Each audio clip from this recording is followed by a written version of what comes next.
Now, front brakes do the majority of the braking on your vehicle, and you want to make sure you get a nice set of replacement parts. Here I'm going with Hawk High Performance Brake Pad, which works really well for the street, and then a vented rotor made by Brembo, which is a nice low-cost alternative to a lot of the fancier ones you see on the market.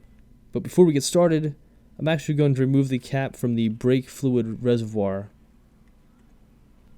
and use a siphon to draw out some of the fluid. Now I'll explain why I want to do this in a later step, but for the time being, just know that you want the fluid to be down to about the minimum level, maybe even a little bit lower. And as you finish up, you want to make sure you don't get any of the brake fluid on the paint. It can really do some damage. Go ahead and reinstall the brake fluid reservoir cap, and then start placing your chocks, one behind the rear wheel and one ahead of the front wheel, both on the opposite side of the car that you're working on. Now moving over to the passenger side here, we're going to loosen some of the lug nuts. Just break each one free so that it's easier to remove them once the car's up in the air.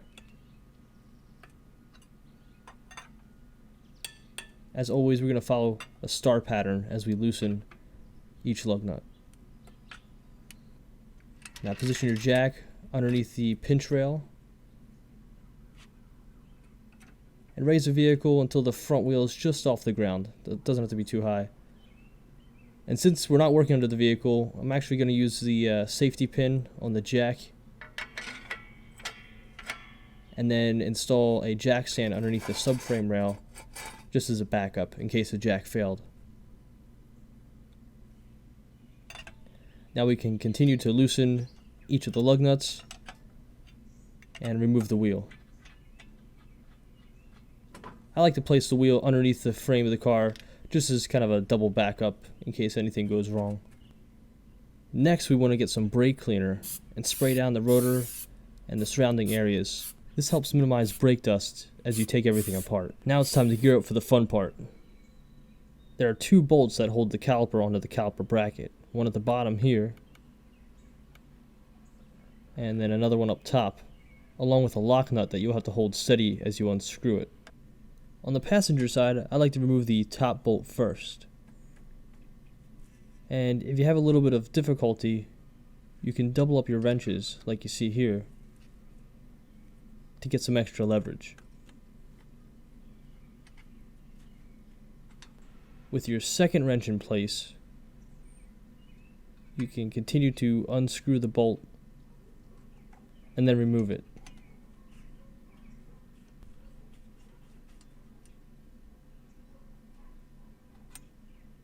Now we can go ahead and do the same thing on the bottom bolt, using the double wrenches again to help break it loose.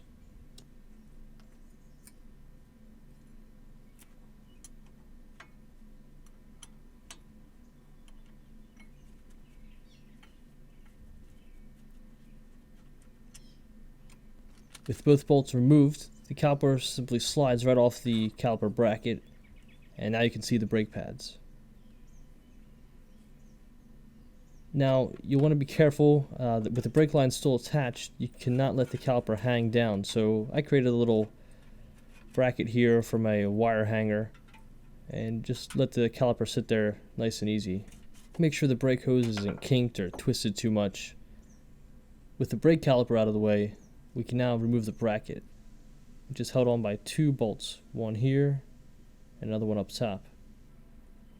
Now they're usually on there pretty good, so let's use some WD-40 or other kind of penetrating oil and spray down each bolt. And while the oil helps to break the bolt loose, let's remove the brake pads. Notice that we're keeping the two brake clips in place. And then actually take one of them and we're going to use it with a C-clamp to compress the two brake pistons back into the caliper. Now your brakes may only have one piston, but it's the same idea. As your brakes wear down, these pistons move out, and since we're putting on brand new brake pads, which are going to be a lot thicker, we need to make room and push these pistons back in. Make sure the pistons are all the way back, but be careful not to damage their rubber seal. Now those two caliper bracket bolts that we sprayed earlier are going to be a little tough still, so I'm going to use another trick, which basically involves using the jack handle as a breaker bar. So I slide it over the ratchet, and this gives me enough leverage to break these two bigger bolts loose.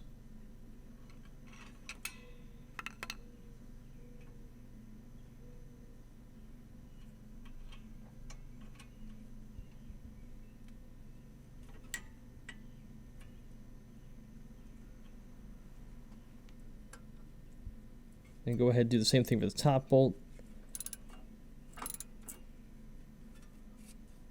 You might have to hold the bracket steady as you unscrew it. Once you finally do, the bracket should just basically slide right over the rotor and off of the assembly. At this point, you basically give the rotor a little shake and then slide it off the wheel hub. Now I'm going to take my new Brembo rotor here, and before I install it, just spray it down real quick with some brake cleaner. A lot of times they ship brake rotors in oil, and you definitely want to remove that before you install it on your vehicle. Make sure you get both sides. And if you look closely, you can actually see the two pieces of the rotor joined by kind of a vented area. This will help dissipate heat under heavy braking. Now, to make life easier, I'm actually going to use one of the lug nuts to keep the rotor in place while I reinstall the rest of the brackets and the caliper.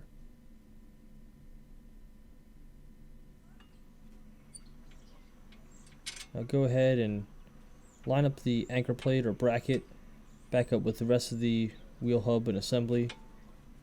And once you find the threads, give it a few turns, and then get the bottom one locked in as well. If you want, you can use some Loctite on the threads, but it's really up to you. Tighten the threads down by hand, and then you're going to need a torque wrench set to approximately 85 to 95 foot-pounds, and then torque down each bolt. It's very important that these two bolts are torqued down properly. If not, the bracket could loosen over time, and eventually your caliper will be grinding up against your rotor as you drive. Now we can go ahead and get our new set of brake pads ready. When you first pull them out of the box, they may look identical to you, but it's actually a very important difference. If you look closely, the pad on the top has an additional tab raised off the surface. So you know that this brake pad actually has to go on the inside of the caliper, like so. And if you install it on the other side, you might actually have that tab banging up against the edge of the caliper. Now, I like to put some of this stuff called disc brake quiet, basically a rubber compound on the brake pads to keep them from squealing when I come to a stop. Then install the brake pad in between the two clips that should still be connected to the caliper bracket. It should kind of just slide right in there. Then I'm installing the one on the outside. Now maybe I went a little overboard on the disc brake quiet stuff, but you'll see in a later step I'm going to clean it all off once the caliper is reinstalled. Now again, you just kind of slide right in there into the brake pad clips.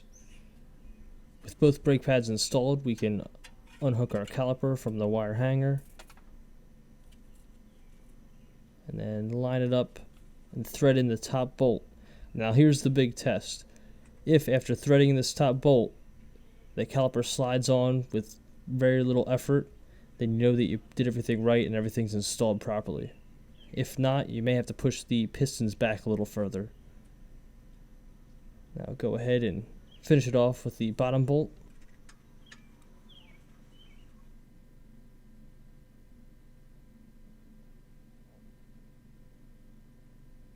Again, you're going to have to use 2 wrenches to do a final tightening. Now these bolts could be anywhere from 23 foot-pounds up to 65 foot-pounds depending on the year of your car. And now with everything installed, we can go ahead and clean it up. Remove the lug nut that we used to hold it in place. Reinstall the wheel.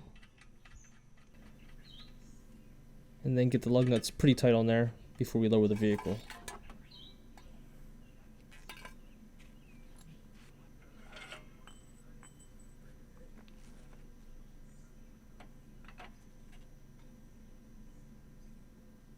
Now, once the vehicle is on the ground, we can go ahead and tighten up the lug nuts. Usually want to torque them to about 85 to 105 foot-pounds. At this point, you want to top off the brake fluid and follow a proper brake bedding procedure, which I cover in the notes section of this DVD. Right now, it's time to look at the rear brakes.